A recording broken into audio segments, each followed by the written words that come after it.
नमस्कार, मी Savita Fode golden food recipes and व्लॉग्समध्ये तुम्हा सर्वांचं खूप खूप मनापासून स्वागत करते। आपल्याकडे घोसाळे आहेत, त्याची भजी तर मी करू शकत नाही कारण गोल गोल चकत्या करण्यासाठी घोसाळे खूपच कोवळे छोटे छोटे आहेत। तर विचार केला चला घोसाळ्याची फ्रेंच फ्राईज आपण बनवूयात।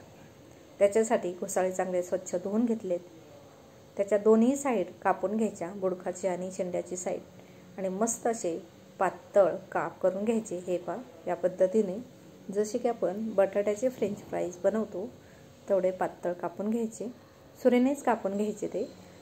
तर आता याच्यासाठी एक मोठी वाटी आपण घेतली आहे आणि त्याच्यामध्ये चण्याचं पीठ घेतलं आहे आपण, एक चमचाभर कॉर्नफ्लॉवर त्याच्यामध्ये टाकूयात, आलं लसूण पेस्ट टाकायची एक चमचाभर, आणि इथे काही मसाले आपण घेतलेले आहेत। या मसाल्यांमध्ये चिली फ्लेक्स, बडीशेप आहे, हिंग, ओवा, पावडर मसाल्यांमध्ये धना पावडर, हळद, तिखट, हिंग, गरम मसाला देखील घेतलेला आहे थोडासा, आणि मोठा चमचाभर कढीपत्त्याची चटणी घेतलेली आहे, ज्याचा व्हिडिओ आपण लवकरच अपलोड करूयात। चवीनुसार मीठ घातलं, पहिल्यांदा कोरडंच मिक्स करून घ्यायचं आणि त्याच्यानंतर थोडं थोडं पाणी घालत हे मिश्रण आपल्याला चांगलं मिक्स करून घ्यायचं आहे की ज्याच्यामध्ये आपल्याला हे घोसाळ्याचे पातळ काप सहज बुडवता येतील। तर चला, ज्यावेळेस आपण पीठ भिजवून घेत होतो त्यावेळेसच आपण कढईमध्ये तेल देखील तापत ठेवलं होतं।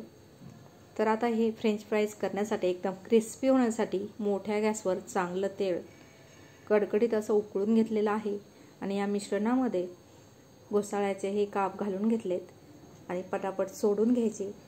लक्षात ठेवा, एकदम क्रिस्पी आणि क्रंची होण्यासाठी तेल एकदम कडकडीत तापलेलं असावं। पण ज्यावेळेस आपण या घोसाळ्याच्या फोडी आपण त्याच्यामध्ये टाकणार आहोत, जे एकदम पातळ आपण काप करून घेतलेत, ते टाकताना मात्र गॅस मंद केलेला आहे। पूर्ण जेवढ्या तेलामध्ये हे काप बसतील तेवढे आपण टाकून घेऊयात आणि पुन्हा आपल्याला गॅस मोठा करायचा आहे। एकदम मोठ्या गॅसवरती आपल्याला पहिल्यांदा हे आलटीपलटी करून घ्यायचे आणि पुन्हा क्रिस्पी होण्यासाठी मंद आचेवरती थोड्या वेळ तळून घ्यायचे। खूप छान लागतात, जसे की बटाट्याचे फ्रेंच फ्राईज लागतात, सर्वांना त्याची टेस्ट माहीत असेल।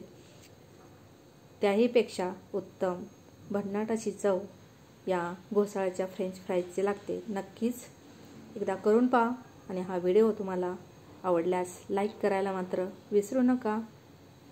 चॅनलवरती नवीन असाल तर प्लीज चॅनलला देखील सबस्क्राईब करा। व्हिडिओ आवडल्यास तुमच्या फ्रेंड सर्कलमध्ये देखील हा व्हिडिओ नक्की शेअर करा। हे पहा, मोठ्या गॅसवरती आपण दोन्ही बाजूने पलटी करून घेतलेले आहेत।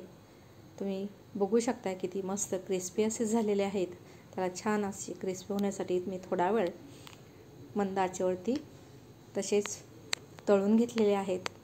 चला एका भांड्यामध्ये मस्त काढून घेऊयात, आणि हे तुम्ही गरमागरम असेच खाऊ शकता, कारण त्याच्यामध्ये आपण चिली फ्लेक्स घातलेले आहे, कढीपत्ता पावडर घातलेली आहे, कढीपत्त्याची चटणी, छान असे मसाले घातलेत, बडीशेप देखील घातलेली आहे, त्याच्यामुळे त्याची टेस्ट खूप छान लागते। आणि तरी देखील तुम्हाला अजून छान असे चव वाढवायची असेल तर तुम्ही ते मेयोनीज सॉसबरोबर चटणीसोबत खाऊ शकता। ग्रीन चटणीसोबत, शेजवान चटणीसोबत, टोमॅटो सॉससोबत, केचपसोबत देखील खूप छान लागतात। टी टाईम स्नॅक्स देखील आपण याला म्हणू शकतो।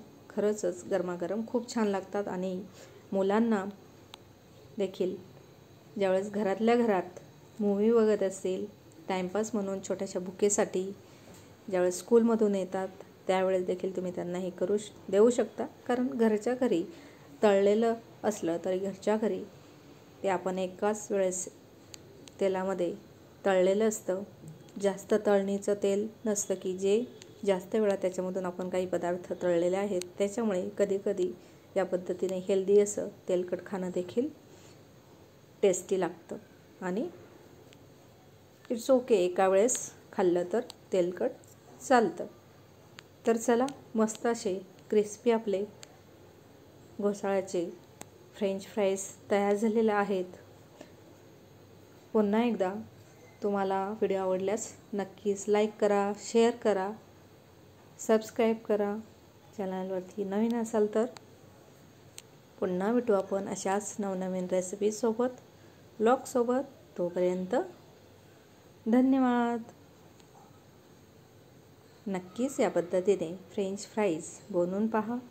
कसे वाटले ते कमेंटद्वारे नक्कीच कळवा. थँक्यू.